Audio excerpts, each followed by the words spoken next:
In the opening months of 1942, the Eastern Front had already become a place where men disappeared faster than they could be replaced. Near Leningrad, German reconnaissance units were ordered into frozen forests that maps barely described and officers barely understood. Patrols went in with radios, rifles, and confidence. Some never came back. Others returned missing men, shaken, unable to explain what had happened. There were no firefights, no enemy assaults, no artillery strikes, just silence, followed later by bodies found in the snow, each with a single, precise wound. German intelligence initially assumed they were facing a specialized Soviet unit, perhaps commandos trained in Moscow or a newly formed sniper detachment equipped with advanced optics. Reports were filed, theories drafted, countermeasures planned. None of them matched reality. The man responsible had never attended a military academy. He had never studied tactics from manuals or trained on parade grounds. Before the war, he had spent his life alone, moving slowly through forests, watching animals that survived only by sensing danger before it appeared. As weeks passed, the numbers became impossible to ignore. Dozens turned into hundreds. Officers altered patrol routes, delayed movements, and increased escorts. Yet the deaths continued. What frightened the Germans most was not the efficiency of the killings, but the absence of patterns. There was no fixed position, no predictable rhythm, no behavior that fit traditional military logic. The shooter did not defend territory. He did not hold ground. He appeared, killed, and vanished, leaving behind only uncertainty. What the German command failed to understand was that they were not being fought by a soldier in the conventional sense. They were being hunted. The man in the forest was not thinking in terms of objectives or orders. He was thinking in terms of patience, terrain, and timing. He knew where men would slow down, where they would expose themselves without realizing it, and how long he could wait without moving. Long before the war reached him, he had learned that survival depended on remaining unseen, unheard, and unnecessary to notice until it was too late. This was the beginning of a pattern that would repeat itself across the war. Again and again, the most lethal snipers would emerge, not from elite units, but from rural backgrounds where men grew up understanding land, weather, and silence. The battlefield simply became another hunting ground, and the enemy, another form of prey that made predictable mistakes when fear and exhaustion set in. As winter deepened, the German response followed familiar military logic. More men were assigned to patrols, better rifles were issued. Orders emphasized tighter formations and quicker movement. Officers believed discipline and numbers would solve the problem. Instead, the forest began claiming lives faster. Columns moving through snow-packed trails became slower, louder, more predictable. Every adjustment made them easier to read for someone who had grown up reading forests the way others read streets. The sniper did not rush. He never chased opportunities. He waited for mistakes. German soldiers, trained for maneuver warfare and rapid advances, were now forced into an environment that punished speed and rewarded stillness. Frost numbed fingers. Breath betrayed position. Boots compressed snow with a sound that carried far in cold air. Each man focused on staying warm, staying upright, staying awake. That distraction alone was enough. Military training taught soldiers to look for enemies who behaved like soldiers. They scanned tree lines at eye level. They searched for trenches, muzzle flashes, movement that matched doctrine. What they missed was the man who had learned to lie motionless for hours while hunting animals that could hear a heartbeat through the snow. He did not think in minutes or hours. He thought in daylight cycles, wind shifts, and temperature changes. Waiting was not discomfort to him. It was habit. As casualties mounted, German units began rotating fresh troops into the sector, assuming exhaustion was the cause of failure. The deaths continued unchanged. New men made the same errors as the old ones. They paused at the same clearings. They stood upright at the same map checks. They exposed officers first, because officers behaved differently without realizing it. better posture, longer pauses, a fraction of a second too confident. The real advantage was not marksmanship, though the shooting was precise. It was familiarity. The sniper knew how long snow stayed frozen after sunrise. He knew which patches softened first under sunlight. He knew where sound carried and where it died. He chose firing positions not for visibility, but for invisibility after the shot. The bullet mattered less than what happened next. Survival depended on never being found twice. German countersnipers eventually entered the area, men with scopes and formal training. They searched methodically, establishing overwatch positions and scanning from elevated points. To them, height meant advantage. To a hunter, height meant exposure. Sunlight glinted off lenses, breath condensed in small white clouds. The forest answered those mistakes immediately. What no report could properly explain was why this kind of sniper kept surviving. Conventional snipers were tied to doctrine. They were assigned sectors, schedules, relief times. They defended positions. Hunters did none of that. They did not return to the same place. They did not protect ground. They protected themselves. The kill was only a byproduct of patience, not the objective. By late winter, fear replaced strategy. Patrols hesitated before moving. Men rushed when they should have slowed down. Silence became threatening. Every tree line felt occupied. The sniper had altered behavior without ever being seen. That psychological shift mattered as much as the bodies. Soldiers who expect contact behave cautiously. Soldiers who expect invisible death make errors. This pattern would repeat itself across the war, from the frozen north to ruined cities and forests across Eastern Europe. Again and again, men with rural backgrounds would outperform trained professionals, not because they were braver or stronger, but because they understood something doctrine never taught. War, stripped of formations and orders, was still governed by the same rules as hunting. Those who understood the environment survived. Those who tried to dominate it did not. As the war expanded, the phenomenon that began near Leningrad revealed itself on a much larger scale. Across the Eastern Front and in the frozen north, armies began encountering snipers whose effectiveness defied conventional explanation. They did not behave like specialists trained in classrooms or firing ranges. They behaved like men who had lived their entire lives learning how not to be noticed. And almost without exception, their backgrounds followed the same pattern. They came from villages, far from cities, from places where winter was not an event but a condition of life. Siberian shepherds, Finnish farmers, Yakut hunters, Caucasian mountaineers, men who had grown up tracking animals for food, not sport. For them, patience was not a virtue taught by discipline. It was a necessity learned through hunger. Move too early and the animal escapes. Make noise and the day is wasted. Miss once and you do not eat. When these men entered the army, the battlefield did not feel alien.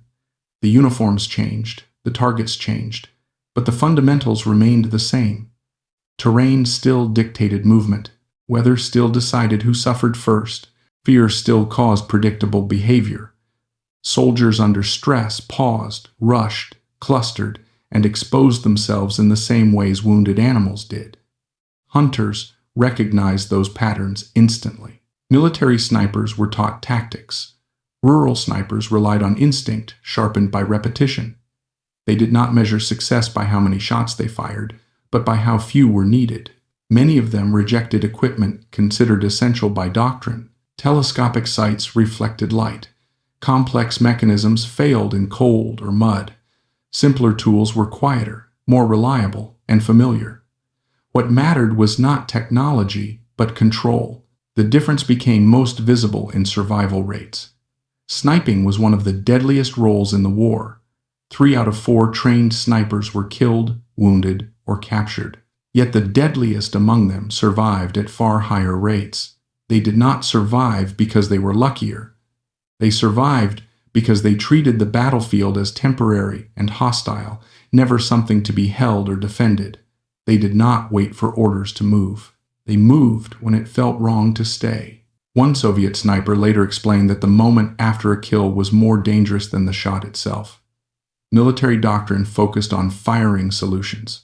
Hunters focused on escape. The shot was only the midpoint. What mattered was where you would be 30 seconds later, and whether anyone could guess where you had been. These men planned their exits before they planned their shots. As their kill counts rose, they were studied, praised, and sometimes mythologized. Propaganda departments turned them into symbols.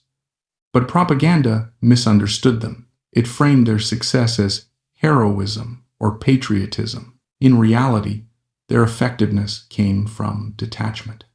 They did not hate the enemy. They did not rush to prove anything. They waited, observed, and acted only when conditions were perfect. This was the secret hidden behind the numbers. The war rewarded those who could disappear more than those who could advance.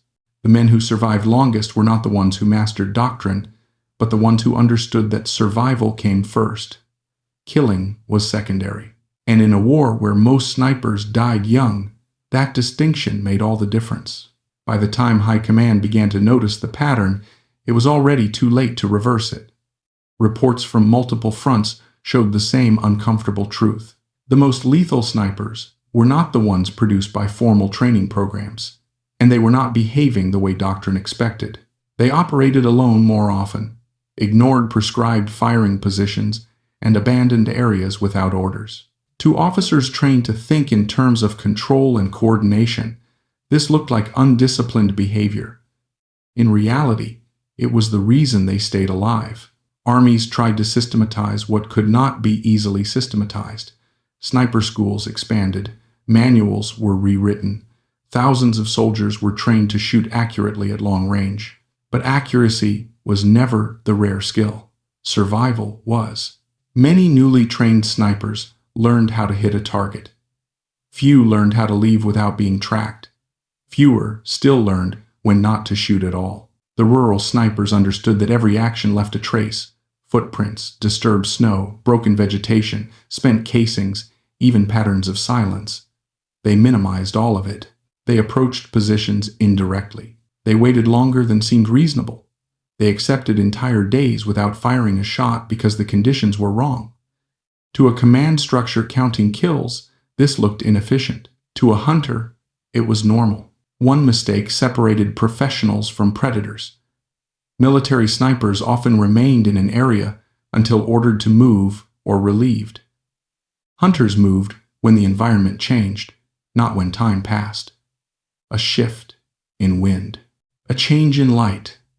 A sound that did not belong. These were signals that mattered more than any schedule. Staying too long meant being found. Being found meant dying. When counter-sniper teams were deployed, they relied on logic and symmetry. If a shot came from one direction, they searched likely vantage points. If a pattern appeared, they anticipated repetition. But the men they hunted did not repeat themselves. They avoided patterns deliberately. They understood that humans search for meaning and structure under stress, so they offered none. This forced enemy units into overreaction.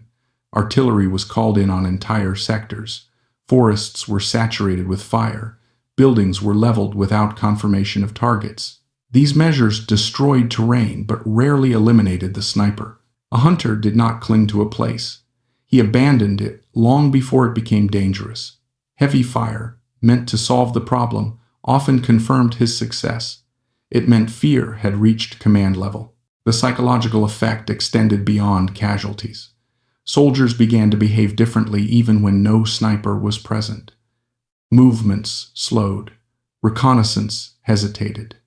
Leaders avoided exposed positions. Decision-making suffered. An unseen threat altered behavior more effectively than visible force. This was something no training manual addressed, yet it shaped entire sectors of the front. In the end, armies learned the wrong lesson. They focused on numbers, equipment, and training pipelines. What they could not replicate was a lifetime of experience in patience and self-reliance. You could teach a man to shoot in months. You could not teach him to think like a predator under fire. That mindset was forged long before the war began. The battlefield rewarded those who blended into it completely. The men who survived longest were not the bravest or the most aggressive. They were the ones who understood when to act and, more importantly, when to disappear. In a war that consumed millions, that understanding was the difference between becoming a statistic and becoming a ghost. By the final years of the war, the outcome of this silent contest was impossible to ignore. When historians later compared records, a disturbing pattern emerged.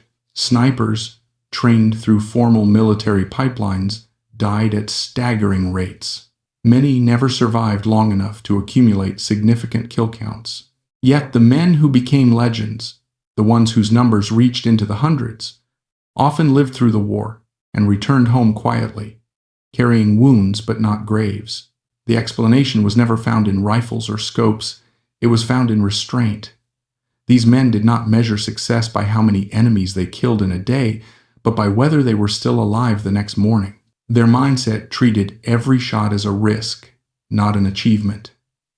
If the conditions were imperfect, they simply did not fire. Hunger, cold, boredom, and pressure from command never pushed them into reckless action. When the war ended, many of these snipers disappeared from history almost as completely as they had disappeared on the battlefield. Some died before they could be celebrated. Others were ignored because they did not fit propaganda needs. A few were elevated as symbols, but even they rejected the attention. They returned to farms, forests, and villages. They raised animals, worked land, and spoke little of what they had done. To them, survival was not something to boast about. It was simply proof that their instincts had been correct. Decades later, military analysts studying sniper warfare reached an uncomfortable conclusion. The deadliest snipers were not exceptional because of aggression or bravery. They were exceptional because they understood limits. They knew when to stop. They knew when to wait. They knew that the environment always had the final vote.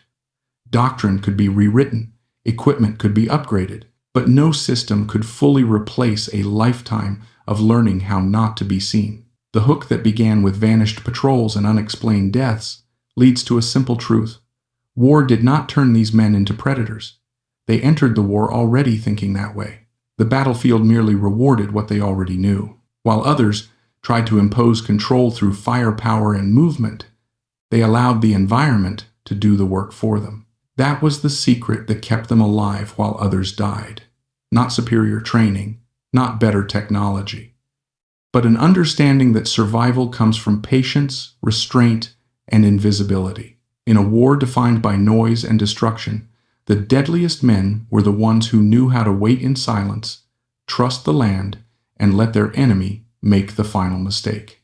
The story of the deadliest snipers of World War II leaves behind more than statistics and battlefield legends. Beneath the kill counts and frozen landscapes lies a set of lessons that extend far beyond warfare. These lessons are uncomfortable, often counterintuitive, and deeply human. They challenge modern assumptions about training, technology, discipline, and what it truly means to survive in extreme environments. The first and most fundamental lesson is that effectiveness does not begin with instruction, it begins with mindset. The men who dominated sniper warfare were not shaped primarily by military schools, manuals, or doctrine. They were shaped long before the war by environments that punished impatience and rewarded observation. Rural life taught them something formal systems rarely do. Consequences are immediate and unforgiving. When you hunt to eat, mistakes are not corrected by instructors or repeated drills. They result in hunger. That reality creates a mental discipline far stronger than enforced obedience. Modern institutions often assume that skill can be manufactured quickly if the curriculum is correct. World War II proved that some forms of competence resist rapid production. You can teach marksmanship in weeks. You can teach camouflage techniques and range estimation. But you cannot compress a lifetime of learning how to remain still, how to wait without reassurance, and how to accept inactivity as progress. Those traits are cultivated through experience, not instruction. Another lesson, lies in the difference between action and restraint. Military culture often glorifies aggression, decisiveness, and constant movement. Yet, the most successful snipers were defined by what they refused to do. They refused to fire when conditions were imperfect. They refused to remain in position simply because they had been assigned. They refused to chase targets or confirm kills. Their discipline was not expressed through obedience, but through denial of impulse. This challenges a deeply ingrained belief that success comes from doing more. In reality, their survival depended on doing less. Less movement, less exposure, less noise, less firing. Each restraint reduced risk. Each moment of patience compounded advantage. In high-risk environments, restraint is not hesitation. It is strategy. The third lesson is the primacy of environment over doctrine. Modern warfare tends to frame battles in terms of weapons, units, and objectives. These snipers understood something more basic. The environment is not a backdrop. It is an active participant. Snow absorbs sound. Cold reveals breath. Forests channel movement. Urban ruins create predictable cover. Those who learned to read these factors did not fight against them. They aligned with them. This lesson applies far beyond combat. In any competitive or high-stakes situation, ignoring context leads to failure. Systems, markets, organizations, and even human relationships operate within environments that shape behavior. Those who insist on imposing rigid frameworks often lose to those who adapt quietly and continuously. Flexibility grounded in observation consistently outperforms rigid planning. Another crucial lesson concerns patterns. Humans seek structure under stress. We look for repetition, routines, and predictability because they provide psychological comfort. Counter-sniper units failed repeatedly because they assumed their enemy would behave logically within established frameworks. The hunters exploited this tendency by refusing patterns. They rotated positions unpredictably. They changed routines. They denied symmetry. The broader lesson is that predictability is vulnerability. Systems that rely on repetition become easy to anticipate. Whether in warfare, business, or personal behavior, patterns invite exploitation. Survival favors those who deliberately disrupt their own routines when circumstances demand it. There is also a lesson about ownership versus control. Military snipers were often assigned sectors. Hunters owned terrain. Ownership implies intimacy. It means knowing not just where something is, but how it behaves under different conditions. The rural snipers knew how light moved through trees at different hours. They knew where sound traveled. They knew which paths men instinctively chose. Ownership cannot be granted through authority. It is earned through time and familiarity. In organizations, leaders often attempt to control systems they barely understand. Those closest to the ground often possess knowledge far more valuable than formal oversight. Ignoring that knowledge is costly. The survival rates of these snipers also reveal a lesson about ego. Many military snipers died because they stayed too long, fired too often, or tried to achieve recognition. Hunters had no interest in being seen. Their goal was not validation. It was survival. Ego drives exposure. Humility preserves life. This lesson is uncomfortable in cultures that reward visibility and recognition. The war demonstrated that being effective does not require being noticed. In fact, being noticed often signals failure. Quiet competence outlasts loud performance. Another lesson lies in the nature of fear. Conventional weapons create visible danger. Artillery announces itself. Gunfire reveals position. Snipers operating invisibly weaponized uncertainty. Fear of the unseen proved more destructive than fear of force. Units altered behavior, even in the absence of confirmed threats. This illustrates a powerful psychological principle. Uncertainty amplifies fear. Predictable threats can be managed. Invisible ones reshape behavior entirely. This principle appears everywhere, from deterrent strategies to competitive markets. Perception often matters more than action. The war also exposes the limits of technology. Telescopic sights, advanced rifles, and precision equipment did not guarantee success. In some cases, they increased vulnerability. Complexity failed in extreme conditions. Simplicity endured. This lesson remains relevant in a world obsessed with technological solutions. Tools amplify capability only when they align with conditions and human limitations. When they introduce fragility, they become liabilities.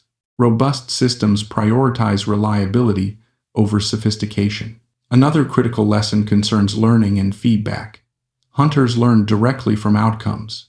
Misses meant no food.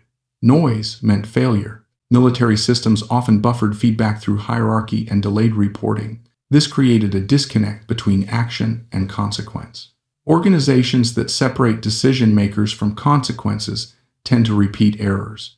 Systems that provide immediate, honest feedback foster adaptation. The sniper's effectiveness was inseparable from their feedback loop. The way these men were remembered also offers a lesson about history and recognition. Many of the most effective snipers were forgotten because they died early, belonged to minority groups, or did not fit propaganda narratives. Survivors were selectively elevated. This reminds us that history is not a neutral record. It is shaped by power, narrative needs, and bias. What is remembered is not always what mattered most. Understanding the past requires skepticism toward simplified stories. There is also a lesson about resilience.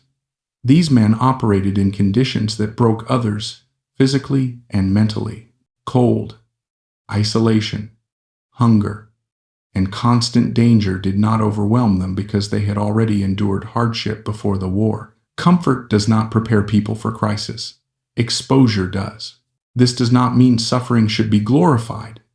It means that resilience is built through gradual adaptation, not sudden immersion. Systems that shield individuals from all discomfort often produce fragility rather than strength. Another lesson lies in decision-making under pressure.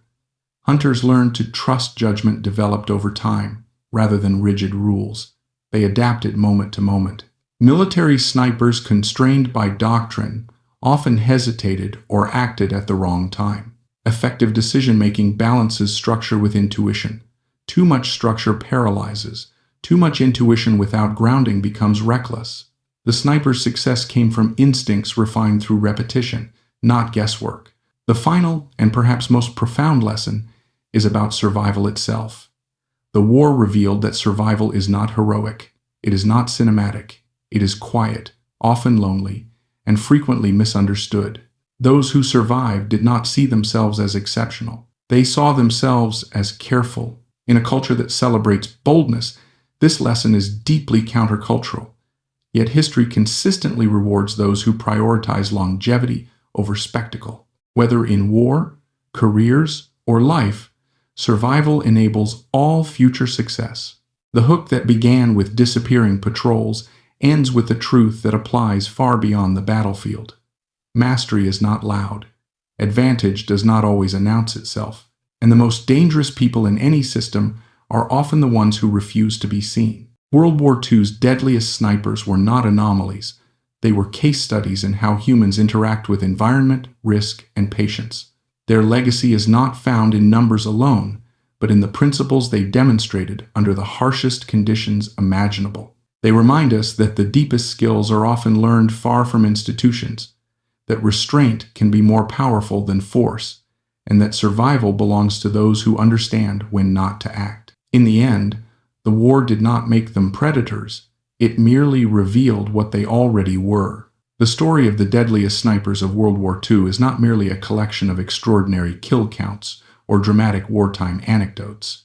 It is, at its core, a lesson about human behavior under extreme pressure, about how individuals adapt to hostile environments, and about why some people survive where others perish. When examined carefully, the lives and actions of these men reveal principles that extend far beyond warfare, touching on psychology, learning, leadership, resilience, and the limits of systems built on rigid rules. The first lesson is that mastery begins long before formal training. The snipers, who dominated their battlefields were not shaped primarily by military institutions. They were shaped by years of living in environments that punished mistakes without mercy. As hunters, farmers, shepherds, and woodsmen, they learned early that impatience had consequences. If you moved too quickly, the animal fled. If you made noise, the opportunity vanished. If you misjudged weather or terrain, you suffered physically. These lessons were not abstract. They were reinforced daily by hunger, cold, and survival itself. By the time these men entered the army, their minds were already conditioned to think in terms of observation, restraint, and long-term outcomes. This exposes a fundamental weakness in how modern systems often think about training. Institutions assume that enough instruction, repetition, and standardization can manufacture expertise quickly. World War II showed that this assumption has limits. Some forms of competence are not easily compressed into courses or manuals. You can teach a man how to shoot accurately, but you cannot quickly teach him how to be comfortable doing nothing for hours, trusting that patience will eventually pay off. That capacity is psychological, not technical, and it is built over time through lived experience. Another central lesson is the power of restraint. Military culture, especially during total war, often emphasizes aggression, initiative, and constant action. Yet the most successful snipers were defined not by what they did, but by what they refused to do. They refused to fire when conditions were imperfect. They refused to stay in a position simply because doctrine suggested they should. They refused to chase kills or respond emotionally to pressure. Their discipline manifested as self-control rather than obedience. This runs counter to many modern assumptions about productivity and success. In most systems, action is rewarded more visibly than inaction. Doing something feels safer than waiting. Yet these snipers understood that every action increased risk. Each shot created noise, heat, trace, and attention. By limiting action, they limited exposure. Their success was cumulative, built slowly through dozens of decisions not to act. This lesson applies broadly. In complex, high-risk environments, restraint often outperforms aggression, even if it looks inefficient in the short term. Closely tied to restraint is the lesson of environment. These men did not treat terrain and weather as obstacles to be overcome. They treated them as partners. Snow, cold, wind, forests, ruins, and darkness were not inconveniences. They were tools. Hunters learned that the environment is always active, always shaping behavior. Animals move differently in wind. Sound travels differently in cold air. Light changes everything. The snipers carried this understanding into war. They did not fight the environment. They aligned with it. This stands in contrast to doctrinal thinking, which often assumes that technology and coordination can neutralize environmental factors. World War II demonstrated repeatedly that this belief is flawed. The environment always has the final vote. Those who ignore it pay a price. This principle extends beyond combat. In business, politics, or personal life, context shapes outcomes more powerfully than abstract plans. Strategies that ignore context fail regardless of how well they are designed. Another lesson emerges from the way these snipers avoided patterns. Human beings crave predictability, especially under stress. We search for routines, rhythms, and symmetry because they make the world feel manageable. Counter-sniper units assumed their enemies would behave logically within known frameworks. They expected repetition. The hunters deliberately denied it. They changed positions constantly. They avoided schedules. They refused to return to the same place, even if it had been successful. This highlights a broader truth. Predictability creates vulnerability. Systems that rely too heavily on routine invite exploitation. Flexibility and unpredictability, while uncomfortable, provide protection. This is true in warfare, but also in competitive environments where opponents actively study behavior. The snipers survived because they understood how the human mind searches for patterns and exploited that tendency by offering none. The concept of ownership versus control offers another powerful lesson. Military snipers were assigned sectors. They operated within defined boundaries. Hunters owned terrain. Ownership implies deep familiarity. It means knowing not just where something is, but how it behaves over time. These men knew where soldiers would pause, where officers would stand, where sound carried, where light betrayed movement. That knowledge could not be transferred through maps or briefings. It came from time spent living in similar environments. This distinction matters far beyond the battlefield. Leaders often attempt to control systems they barely understand. Those closest to the ground often possess knowledge that formal authority lacks. Ignoring that knowledge in favor of rigid oversight weakens systems.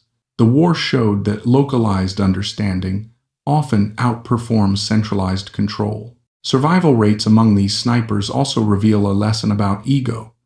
Many trained snipers died because they stayed too long, fired too often, or tried to prove themselves.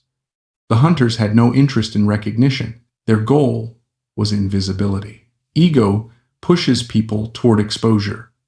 Humility keeps them alive. This principle applies wherever visibility is confused with value. The most effective contributors are often the least visible. Fear itself becomes a lesson. Conventional weapons create visible danger. Snipers created invisible danger. The uncertainty they generated altered behavior more effectively than direct force. Soldiers moved differently. Leaders hesitated. Entire sectors slowed down. This demonstrates the power of psychological impact. Fear of the unseen reshapes behavior more deeply than fear of known threats. This lesson extends into deterrence, competition, and negotiation. Perception often matters more than action. An unseen capability can have disproportionate influence. The snipers changed behavior not through volume of fire, but through uncertainty. Technology provides another important lesson. Advanced optics, complex mechanisms, and precision equipment did not guarantee success. In many cases, they increased vulnerability. Scopes reflected light. Mechanisms froze or jammed. Simplicity proved more reliable. Tools that worked under extreme conditions outperformed tools that looked superior on paper. This challenges modern faith in technological solutions.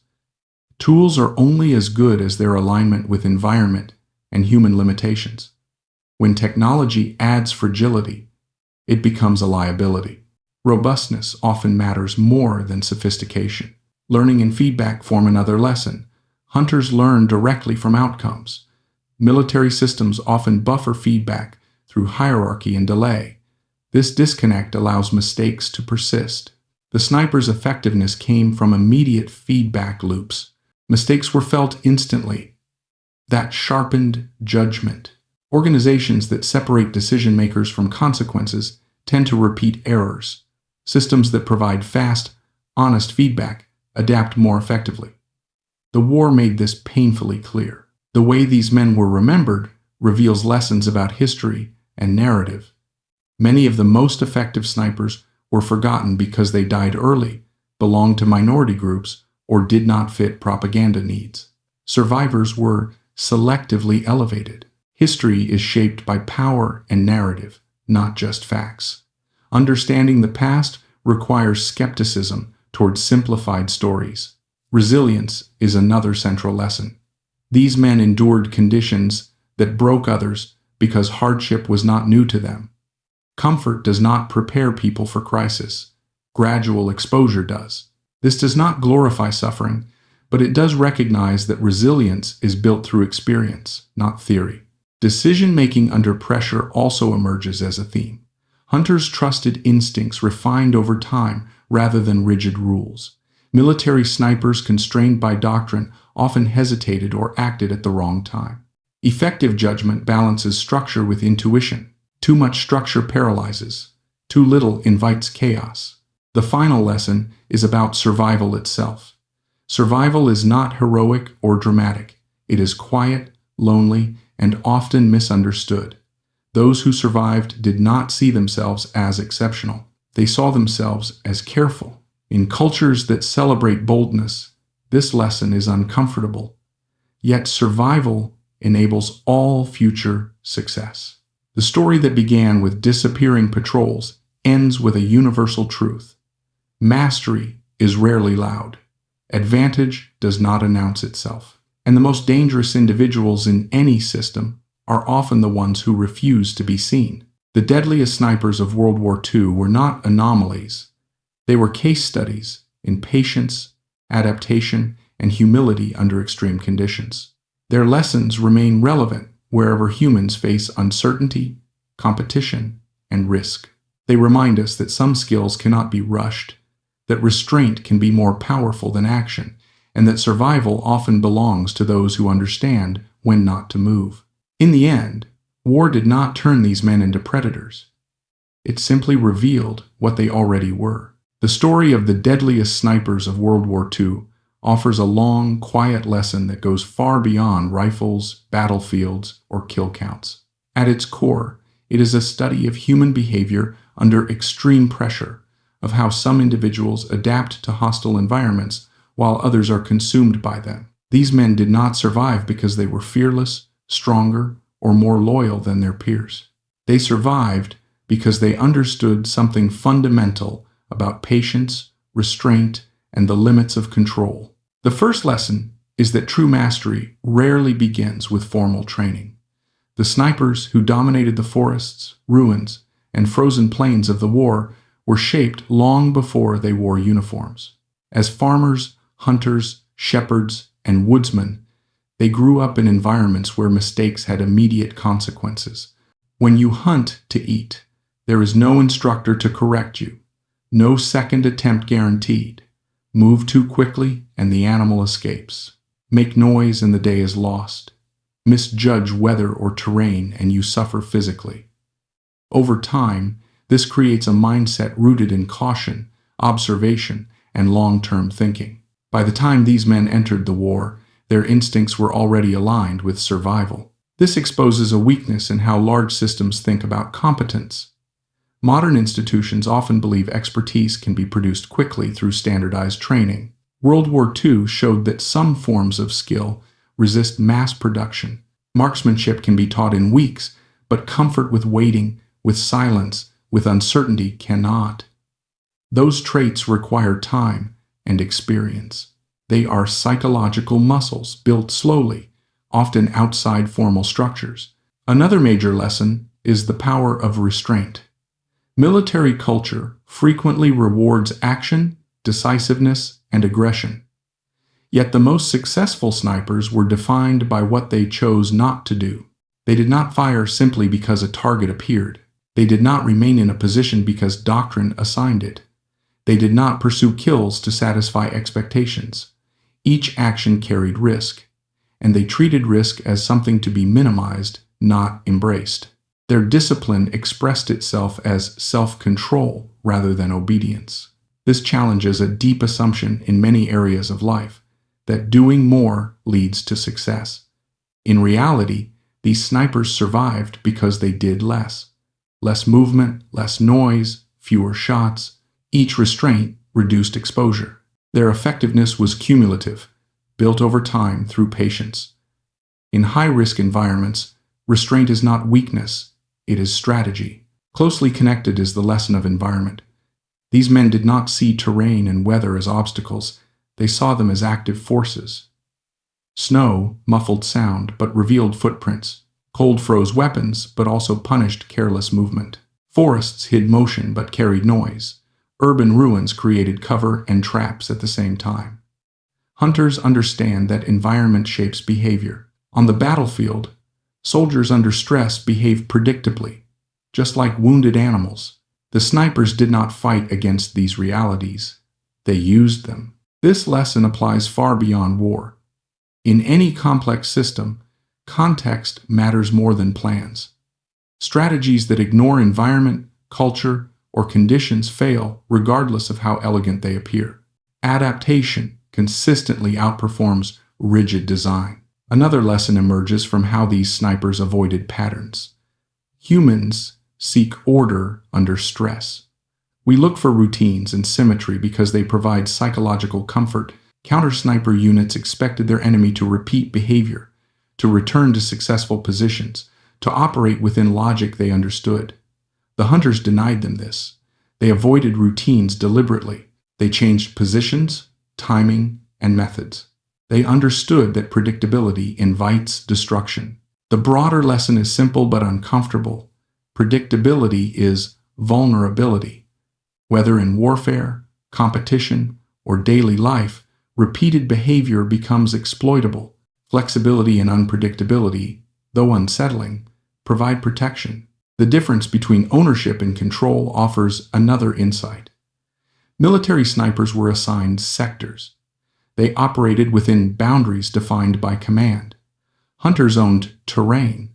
Ownership means deep familiarity. It means knowing not just where something is, but how it behaves over time. These men knew where soldiers would slow down, where officers would stand, where sound carried farther, where light betrayed movement. This knowledge came from lived experience, not maps. In organizations, leaders often attempt to control systems they barely understand. Those closest to the ground often hold knowledge that formal authority lacks. Ignoring that knowledge weakens any system. The war showed that local understanding often outperforms centralized control. Survival rates also reveal a lesson about ego. Many trained snipers died because they stayed too long, fired too often, or tried to prove themselves. The hunters had no interest in recognition. They wanted invisibility. Ego drives exposure. Humility preserves life. This lesson remains relevant in cultures that reward visibility over substance.